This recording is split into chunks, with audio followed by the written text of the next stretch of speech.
which is a spectacular little Sikh community south of Lavaca, Port Lavaca. It's just spectacular here. They've got an adorable little harbor right on the bay, so that works out really well. It's just a fun place to at least stop.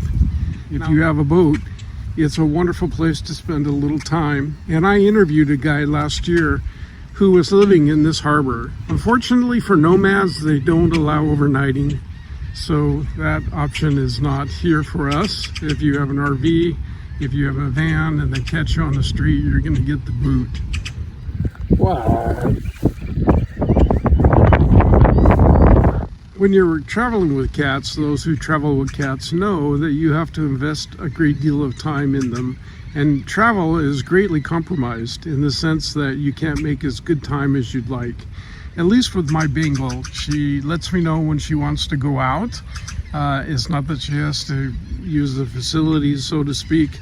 It's that she just is tired of sitting in the car and all the motion, and she needs her break. And so we stop, and she gets at least a 15-minute, sometimes 30 to 45-minute walk. And that settles her down for quite a while, and then we repeat the process. Come on, darling. Come on, Nix. Come on, honey. You can smell that later. Come on, darling. We're not going down there. No, because I can't follow you. Cats are very intelligent creatures, and the problem is for them is they get bored. And if you don't give them something to do, then that is really bad for their soul, for their good vibes, for everything. And so if Nixie gets bored, she starts talking to me and jumping in my lap, as I said, walking on my shoulder. And then if that doesn't get things, she'll actually come up and give me a little nudge with her claws. Hey, take me out, do something, but I'm bored. I don't give Nixie very much catnip because she doesn't react well to it. She does go a little crazy, and I get the sense that she wasn't enjoying it. She was just having a reaction to it, and so I don't give it to her very often. A lot of marinas won't let you get anywhere near the boats, and this harbor allows you to do that. So I guess for the boat people it's not as secure, but for the general public it does give us a chance to see something that we normally wouldn't get to see. I'm a boat guy. I've had boats all my life, periodically, and I really relate to sailing and boat people and love to be around the boats. So this is really a treat for me. I encourage you, if you get a chance, come to Rockport and spend a little time. The fishing, I'm sure, is good. Just a great time to stop by the side of the road and have lunch. Is a great location. This might be a great place to stop on the Great Loop, which is a water route from Florida into Canada. A beautiful route.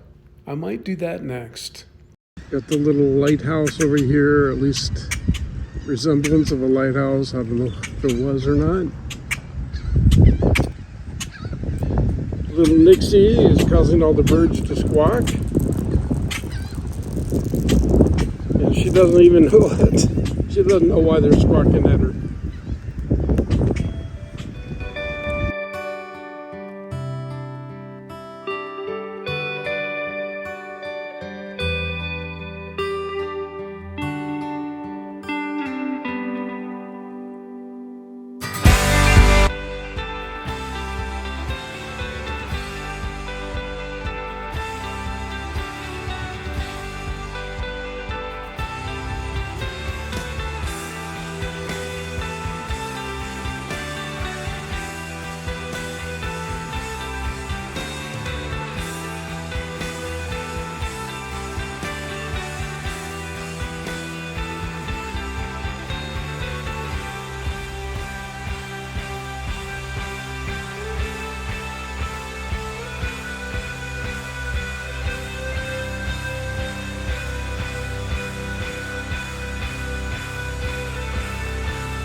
Here we are on Mustang Island in Port Aransas.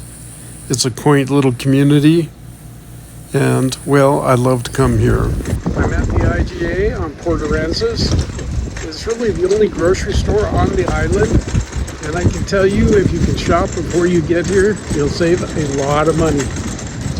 We used to have an independent grocer in my little town where I grew up, but their prices are, well, shell-shocking.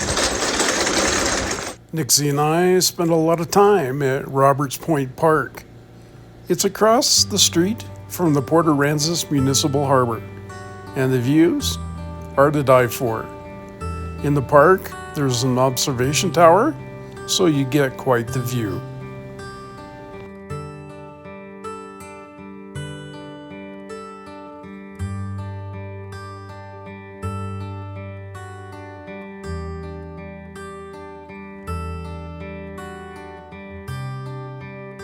It's fun to watch the boats go by, and it really doesn't matter what kind of boat it is. I always wonder, what would it be like to be on it? Even the big ones. What would it be like to travel on the ocean in a big tanker? To be part of the crew? To be going somewhere? It just really opens my heart. Is wanderlust contagious? But let's get to the beach. In doing so, we're going to pass some very expensive property. While Port Aransas has a very active marina and maritime activities, the biggest draw here is the beach, and they know it. They take very, very good care of this beach. In fact, I would say it's the best beach, or at least the best groomed beach, in all of the Gulf Coast. That would include Pottery Island, South Pottery Island, the Bolivar Peninsula, Matagorda Island. Port Aransas has the best beach of them all.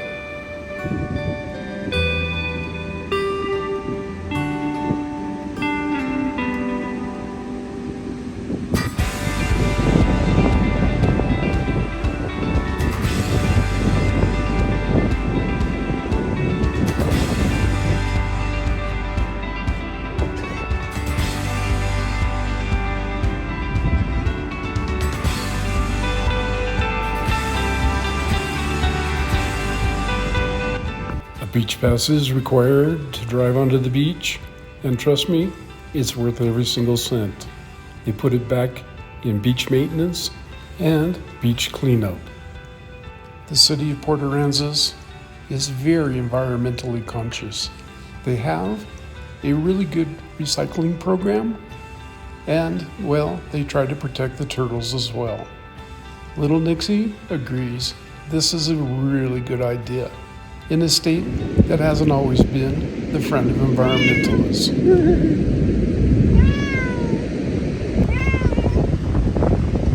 They even give you free trash bags, both here and all up and down the Gulf Coast. I'm at beach marker 50 and unable to get a cell reception. If you visit the Gulf Coast on any of the beaches, you need to be really aware of what the tides are doing. Periodically, they have what they call flooding tides. You'll see it in the forecast as flooding. They don't mean that the streets are flooding. What they mean is the tide is going to come up all the way to the dunes, and it becomes a really dangerous situation. Every year, countless number of vehicles have to be rescued. Watch for full moons and heavy winds. See those porta pots? We camped very close to those porta pots just last night. And look, they're a little bit underwater. So what we're seeing here is the surf came so high, it came way beyond where the bathrooms are, which I guess this happens a couple of times a year. When they're expecting a flooding tide, they take the toilet paper out of the bathrooms. That's one way you can tell. They know a flooding tide is coming. And on Corpus Christi Beach, they actually pick up the trash cans. Watch for that, and you know it's coming. Of course, the best way to tell is to watch the local tide tables and also the weather forecast. because they'll predict a flooding tide as well. We're getting off the beach. Recreational vehicles and van life people, campers, have made an enormous contribution to the growth of Port Aransas. Unfortunately, all good things must come to pass. Port Aransas has attracted people of enormous affluence. Enormous.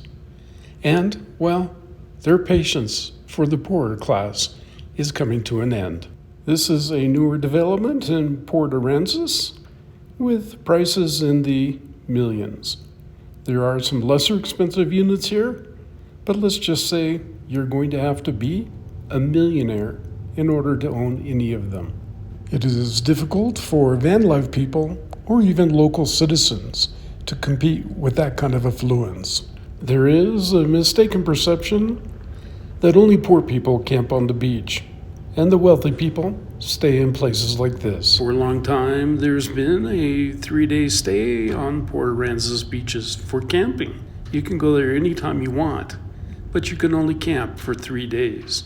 And yet, this wealthy housing development of multimillionaires claims their portion of the beach every single day, spacing their chairs out so the public can't come in. And the sad part about it, most of those chairs are sitting vacant. This practice keeps everybody out, locals and campers, with more developments on the way. If you're driving an RV, don't be surprised if you get a knock on the door telling you that you can only stay 3 days, even though you've just arrived. It's just how it is in Port Aransas. The owner of a very popular webpage for Quartzsite, who visits the Gulf Coast, was complaining that he had no sooner arrived in Port Aransas on the beach when he was informed by the constabulary that his 3-day stay was going to be enforced. To be sure they had their point made, they took pictures of his rig and his license plate. Telling people they have to leave in 3 days the minute they get on the beach is another way of saying, we really don't want you here.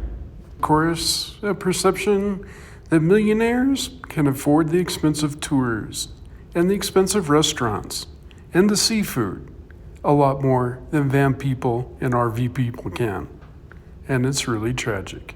We hope the local constabulary, the local city council, the people that control Port Aransas will have some second thoughts about allowing housing developments to take over the beach, and will increase the stay limit to maybe 7 days, which is way more practical for somebody who drove 4 days to get there like me. 7 days wouldn't be too long. And of course, they could do that on non-busy weekends. As for empty chairs being used to take over the beach, why not put in a 15-minute rule? Use them, or 15 minutes later, they have to be stacked. It's a fair compromise. The vacant chairs take up a lot more space than a few RVs. Maybe that's the purpose. The wealthy people pushing the not-so-wealthy people out is a very typical theme for most resort communities. Colorado has had its share of problems, and, well, it's kind of a passing of the time. So we enjoy Port Aransas while we're there, and when we can't be here, we spend our money somewhere else when we find a new place. That's the nomad way. Speaking of seafood, I personally recommend Paul's Seafood. I prefer the store in Corpus Christi, which is a little bit of a drive from Port Aransas, but both stores are good and the food is excellent. Now, you have to watch your pricing. You might find it cheaper at Costco, but you probably won't find it any fresher. Try Paul's Seafood. This is an unpaid recommendation.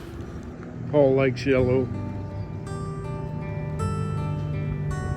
You can rent a golf cart to drive on the beach, and that is a lot of fun. Nixie's the ultimate chick magnet. All the girls want to see her. I usually start out in Quartzsite, Arizona every year, and then go from there. For the last 2 years, I've come down to the Gulf Coast and really enjoyed my Gulf Coast time. But it's Quartzsite where you meet all the people, all the friends, and those lifelong friends remain year after year.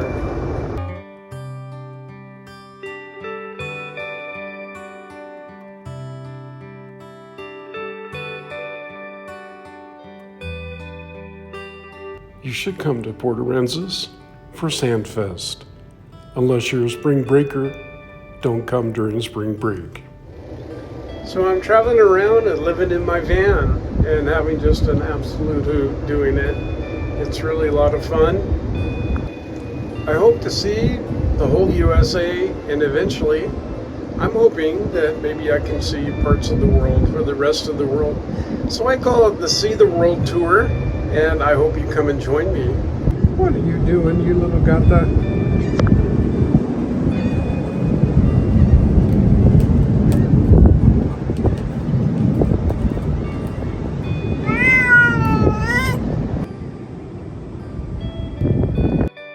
I did want to say a word about little Nix. She almost never runs off leash. Sometimes she escapes her harness, but generally she never goes free. And I never let her free roam. It's just not a good practice. When she's free, I'm there right behind her. Otherwise, it's in the harness. It's just something I have to do for the safety of little Nix. After all, besides natural predators, there are people predators who would steal her.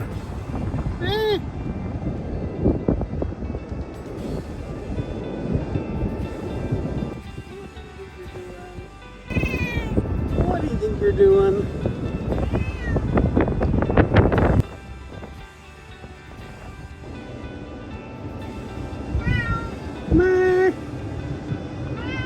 Come on, darling. Come on down.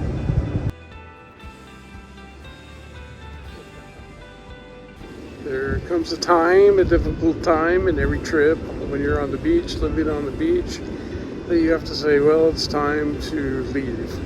It is getting enormously hot here. The nights are sometimes just impassable. I can't open the vehicle because little Nix will jump out. So that's a problem that I have to figure out. So it's going to be better that we leave here than stay, because it's uncomfortable for her, it's uncomfortable for me, and we had our fun here, but it's time to go see new adventures. So stick with us. And so we leave Tony Amos Beach, heading to new destinations. Trust me, it's a difficult and emotional leaving for me.